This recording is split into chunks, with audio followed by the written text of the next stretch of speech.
Hello, everybody, and a very happy Thursday to you all. I got a handful of images to go through here. Right off the top, I do want to answer. So, Eric asked a question in the form that I answered, but I also wanted to address it here. And one of the things that he asked was like, "Hey, thank you for the notes. I saw that you made the adjustments in Photoshop. Would you like me to do the adjustments in Photoshop or in Maya?" Um, and there was an answer to that Danny answered, and I want to mimic that, which is basically you want to push your images as far as you can in the render, and then use the composite to plus it from there. So the idea is that there are things that the composite does particularly well, and there are things that the render does really well. And you make your best images when you push them both to their max level, right? So I fall into this sometimes. I shouldn't say past tense because I still do it, where I become too reliant on the comp. And like for something like a color correction, what ends up happening is like, so you make the skin a little bit brighter, and then you make the eye a little darker, you make this a little this and that a little that. All of a sudden, all of the connection points between all of them start to get broken. So like if you make the character more saturated, then all of a sudden the character's reflection in that window won't be the same color as the skin, and all of a sudden there's a little bit of a disconnect there. Or you make the ground less green saturated, but the secondary bounce lights coming off that ground in the render are still green. And you just basically kind of lose those connection points between the various objects in your scene. So while I am making the adjustments here, I would say that it's better to go ahead and do your updates in Maya as far as you can, and then make additional add-ons on top of it. It's like in photography they used to call it garbage in, garbage out, and the idea was basically if you make a good negative, if you expose your film well, you will be able to make some really cool post-process adjustments to get it out the door and have it be really spectacular. If your input isn't as strong, so in this case, if your render isn't as strong and you really are heavily reliant on the post-process to make it good, you're going to be very, very limited. So, okay, so let's get into it. I'm just kind of playing roulette here. Let's see where we land. Okay, let's start here with Danny's, because I should have done this because you made a great comment in the section. I want to reward you. So great adjustments. It looks like you and from what you said, you brought it into Photoshop and made some tweaks there. That's great. I don't know if there's something going on here where there's some artifacts. So there's like a little shape here, and then a circle here, and then another circle down here. So just watch out for that. I would clean that up. Oh, another one down here.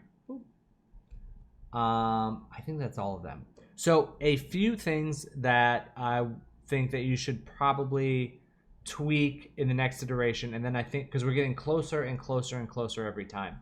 The first one that I'm seeing is, let's zoom in here so you can see it. Do you see this like faceting of the leaves where it's basically like you can see each polygon? I would smooth these out a little bit because now that we're getting more shaping, we're getting some more distinction on, and I do like that we're getting some warmth back here and some cool values in here, but it's revealing, because you've done a good job lighting it, it's now revealing the limitations of the geometry. So I would go ahead and smooth out that geometry just so you don't get that like stair stepping type of a thing. And then the other thing I would do for yours is I would this background, the sky looks great. I would just take what we're seeing back here, and I would take out some of the green, because let's just add that in there and go a little bit more towards like the blue, and I would keep it right in this range. So the biggest color adjustment will be the taking out some of the green values and putting in some blue values. And I would just do that in the lighting if you could. Just like pull out, like just shift that color just a little bit more blue, less green. And then I think we're good. Oh, I just saw this. Just double check in here. It looks like there's a gray banana in there. Just double check that real quick and I think you'll be all good. All right, cool. Scott, we got your De Niro bean. Looking great. I think Yeah, I think your camera positions are looking really well.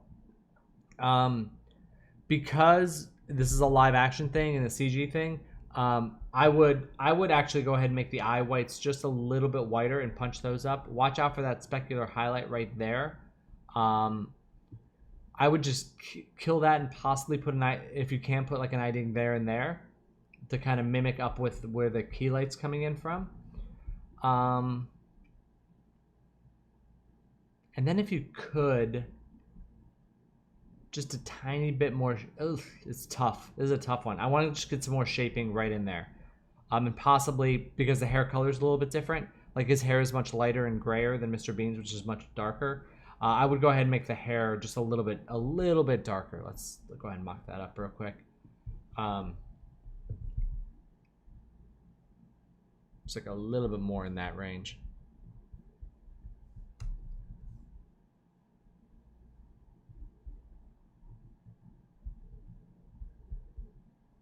Just to, let's see, maybe just dial that back just a touch, but more like, yeah, right in there.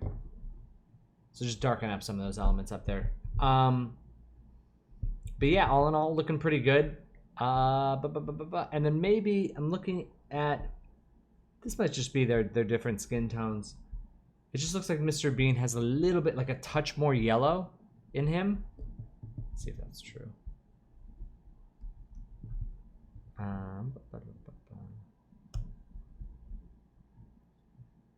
Yeah, just like a touch.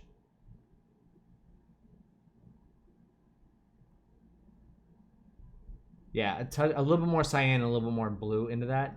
And I think will fall right into place. Yeah, I think that's looking really good though. This is a really good first attempt. You should be feeling good about it. So good job. All right, and I'm by the way, one of the particular areas I'm looking at is just around here. This speck here is a little bit tight. If you can diffuse that a little bit more, that would be great too. But just like the existence and the position of that light to kind of mimic what's going on here is a really, really great job. Okay, so last one for the day. Okay, let's take a look at this reference and let's just talk about it a little bit. So in terms of, because there's a lot more depth in this than just a straight character lighting. So one of the things I'm seeing is it's a very desaturated color palette. It's very like the saturation points are pulled down. We're getting the only saturation that we're getting is on our main characters. So like where these guys are super not detailed and like all of their skin tones are just gone. The giant and this foreground character have a touch of warmth in them, and that's how they're able to get them to pop. A little bit on this guy too, but a tiny bit. But really, we're just focusing on these two. Yeah,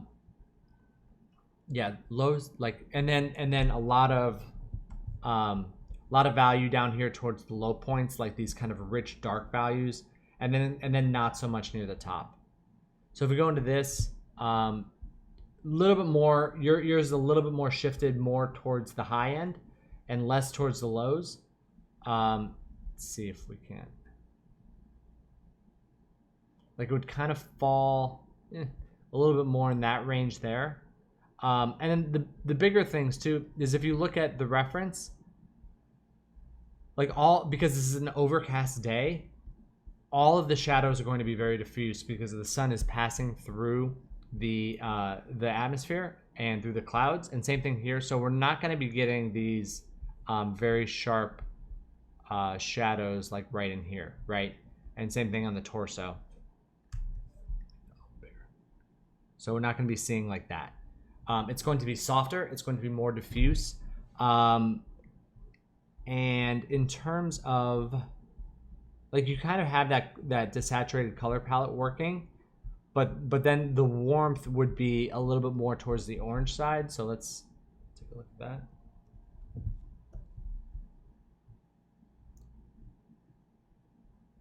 So it would be more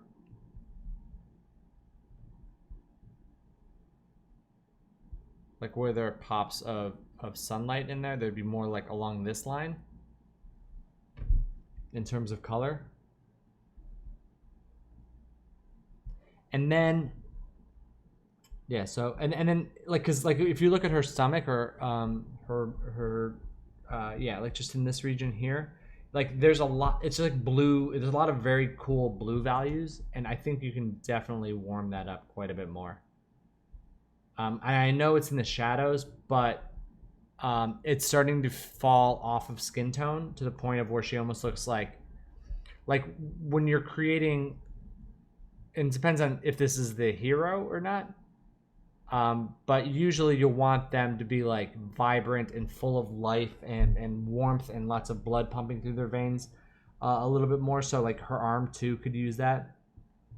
And then in terms of I like the pose a lot, but the shader on this sword can use a lot more contrast. And then, because like this bright point here, it's not reading to me as metal yet. It should be like the darker should be darker. There should be more reflection in it, and the brighter should get bright, like a very fine like shing, like think of like like a knife, like just like reflecting the bright light. It wouldn't reflect it in a broad diffuse thing. This looks like it's almost like a piece of lumber, right? That was painted gray, and now there's like this big diffuse reflection. The specular reflection would be much tighter and finer in there. I would start there and go from there. Let's take a look at like overall color a little bit more, because I think we can kind of push this up a little bit.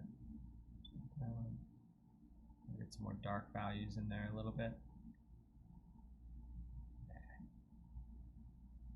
So like where you started to where we're kind of adjusting it, like more saturation, more warmth, more contrast, like some brighter brights, and then kind of shifting it down. Then on this background, I think you can probably go a little bit blurrier with it, just because, like frankly, it doesn't matter that much for the scene. And for the like, you can look back here, and this is actually pretty cool. Like all of these characters are super abstract, and this background's super abstract. I think you can do that too, and just make it like very abstract back there. So I hope that's helpful. I hope you guys found that useful. If you have any questions, please let me know, and we'll keep going. We'll keep building, and we'll keep making great lighting. So enjoy your evening, and happy lighting, everybody.